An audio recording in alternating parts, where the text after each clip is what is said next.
Ndabaramukije mwese. Uyu munsi tuza kuvuga ku mafaranga, tuza kuvuga ku bakene, ku batunzi, ku karengane kari muri ino si. Aho usanga benshi baruruje ku makonte, abandi ugasanga babayeho mu bukene butagira uko bungana. Mba waruzi ko ubutunzi 90% bw'isi ifise buri mu ntoki igice kimwe c'ababa ngaha ku isi.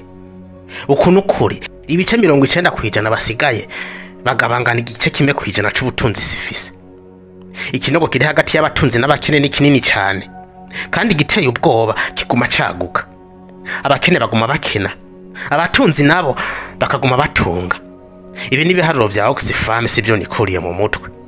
Aha ni kwisi yose, no kuvuga mu bihugu vyinshi nuko bimeze, ndetse ni wacu mu Burundi birasa nuko nyene, aho usanga harabujuje amafaranga ku makonte yabo, mu gihe hari abandi batinafise niyo konte kuko badafise ico bayibikako. Reka dufata akarorero nk'umuntu afise umuriyaridi kuri konte yiwe. Umuriyaridi n'amafaranga umuriyoni incuro 1000. Aya mafaranga kugira tumenye ukuntu ari menshi, reka tuje mu biharuro. Nimba ukora ahantu ku kwezi ugahembwa umushahara, ugashobora kubika 500 ku kwezi, no kuvuga uzokwiza umuriyaridi mu myaka 167. Aya mafaranga ni menshi cyane. Aha rero ushobora kubika 500. Nitwokwirengagiza ko hari n'abadashoboye kubika n'1,000, ndetse n'agashahara baronka asanga ntigashobora kubatunga ngo baronke ibyo bafungura, ngo baronka bariho inzu, baronka yo bariho umuyaga nkuba, amazi, baronka uko bajana abana ku ishuri, baronka uko biyunguruza n'ibindi.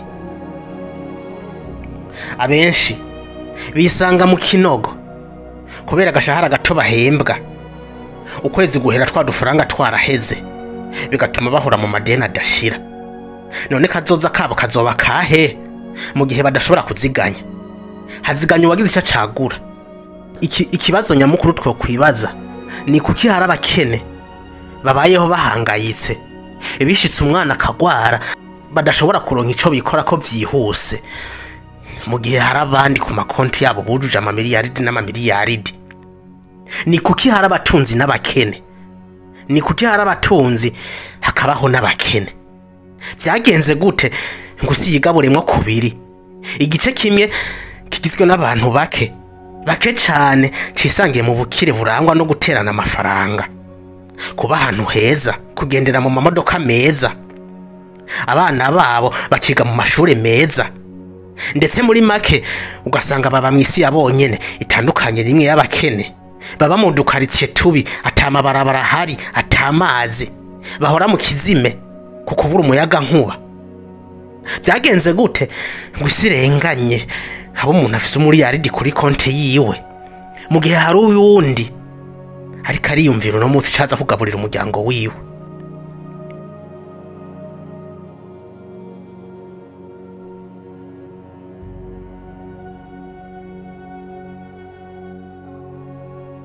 Poverty trap canke akamasho k'ubukene ni teori ivuga ko ubukene aribwo butera ubukene. Niba wavukiye mu bakene, amahirwe menshi nuko nawe uzoba umukene. Ni teori yagiye ivuguruzwa n'abantu benshi, kuko hari abavukiye mu muryango ukenye ariko vyarangiye babaye abatunzi. Iyi teori ija kure, igasigura impamvu ibihugu bikenye usanga bigoye mu kwivana muri ubu bukene. Ubushakashatsi bwakorewe mu gihugu ca Bangladesh ku miryango 2023 bwari bugamije kumenya impamvu abakene baguma mu bukene. Cerekanye ko abantu bitabananira kwivana mu bukene kubera batakoze canke batabishatse, ahubwo akenshi babura umutahe canke bakabura kibashibura kikabavana mu kinogo c'imetero nyinshi baba baraguyemo. Muri ubu bushakashatsi abaronse umutahe ndetse bagahabwa inyigisho, imibereho yabo yarateye imbere kurusha bataronse na kimwe. Ariko ku rundi ruhande abandi bashakashatsi berekanye ko icyo abakene bakeneye cyane atari amafaranga, bakenye mu mutwe. Mu Kirundi baca umugani ngo uwahenye ntiyambara. Byaribonekeje kenshi ko abagiye bahabwa imfashanyo y'amafaranga n'ubundi vyarangiye bagumye muri bwa bukene. Ibi biva ku muntu bikaja no ku gihugu, aho usanga igihugu kironka imfashanyo z'amamiliyoni n'amamiliyoni y'amadolari ku mwaka, ariko ugasanga byarakinaniye kwikura mu bukene.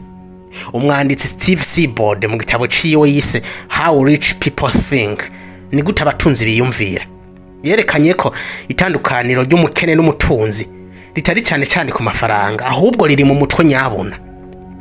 Yerekanye ko umukene niyo umuha amafaranga yose yo kwisa ashoboka azoguma ari umukene.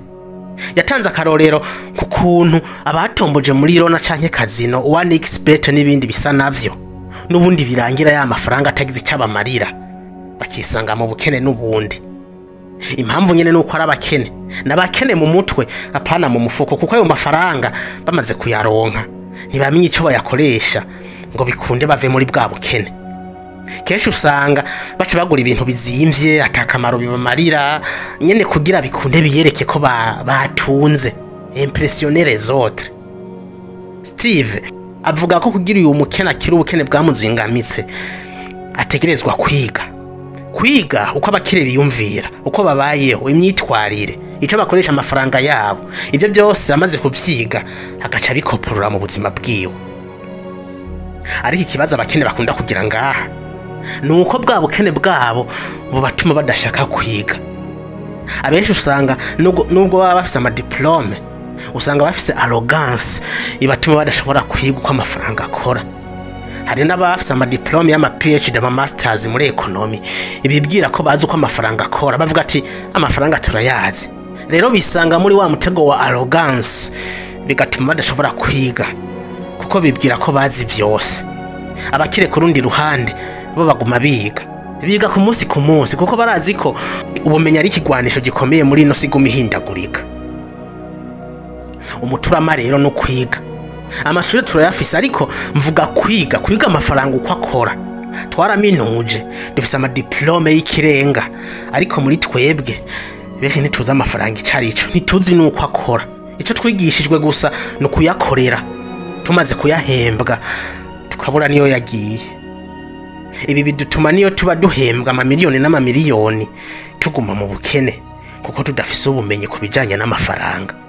Muri ca gitabo ca Steve avuga ko amafaranga atari ngaha kugira tuyakorere, ahubwo amafaranga ari ngaha kugira dukorere. Iba bakire barabizi kuko ntibigera bakorera amafaranga niyo abakorera. Abakene biratandukanye, bamara imyaka yose bariko biruka ku mafaranga, ariko bakaza kwikebuka bageze mu za bukuru, inguvu zarabaheranye na ya mafaranga atanayo bafise. Niyo mpamvu nutiga ngo uronke ubumenyi kubijanye n'amafaranga uzogwa mu mporero, kuko ubu tuvugana benshi bariko baragwa mu mporero mu guhendwa, bagafata udufaranga twabo twabateje imbere bakadushira mu masysteme de Ponzi. Aya n'amasysteme yemerera abantu inyungu z'umurengera kandi zinyarutse ku mafaranga bawashizemo. Aba bakwemerera inyungu nyinshi ku buryo udafise ubumenyi kubijanye n'amafaranga uko akora wisanga waguye muri uyu mutego.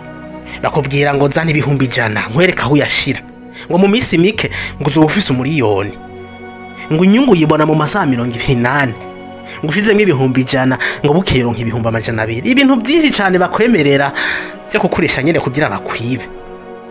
Ndiko ndabikubwira kuko nanje ni experience naciyemo, naje byaranciyeko, ariyo mpamvu nafashe ingingo yo kwiga. Ariko nawe rero ntukeneye kwibwa, ntukeneye kugwa mu mporero. Rondera ubumenyi mwana wa mama, rondera ubumenyi mugenzi, wirinda abo bantu bakwemerera inyungu z'umurengera. Nagira ndakubwire ko amafaranga yorosha atabaho, ntibaze bakubeshe. Umuntu azokwemerera amafaranga nyarutse, inyungu nyinshi mu mwanya muto, uzomenye ko ashaka kukwiba. Umwanditsi George Clason mu gitabo ciwe yise The Richest Man in Babylon, L'homme le plus riche de Babylone, kivuga ko abatunzi bazi neza ico bakoresha amafaranga yabo. They pay themselves first, biriho ubwa mbere, mu gihe abakene bo biriho ubwa nyuma. Babanza kuriha abandi nabo bakaza kwibuka mu nyuma. Ibi tuzobigaruka ko mu yindi video izokurikira, aho tuziga kuva ku ntango gushika ku mutwe uko abatunzi bakoresha amafaranga baronka. Baba batunzi baba bakene bose bararonka amafaranga, ariko itandukaniro riri ukuntu bakoresha ya mafaranga. Nibyo tuzobona muri iki cigwa. Ntuzutangwa. the best way to predict the future is to create it. Inzira nyayo yo kubona kazoza kawe no kukubaka, ariko umenye ko udashobora kukubaka mu gihe igiceri cyose uronse giherera mu kuriha abandi nawe ugasigara ugaragara. Fyonda subscribe kuri iyi chaîne winjire mu muryango w'abamiliyoneri bo muri kazoza. Sangiza ibyo inshuti zawe n'abagenzi maze tuzohure turi benshi muri video ikurikira. Bye.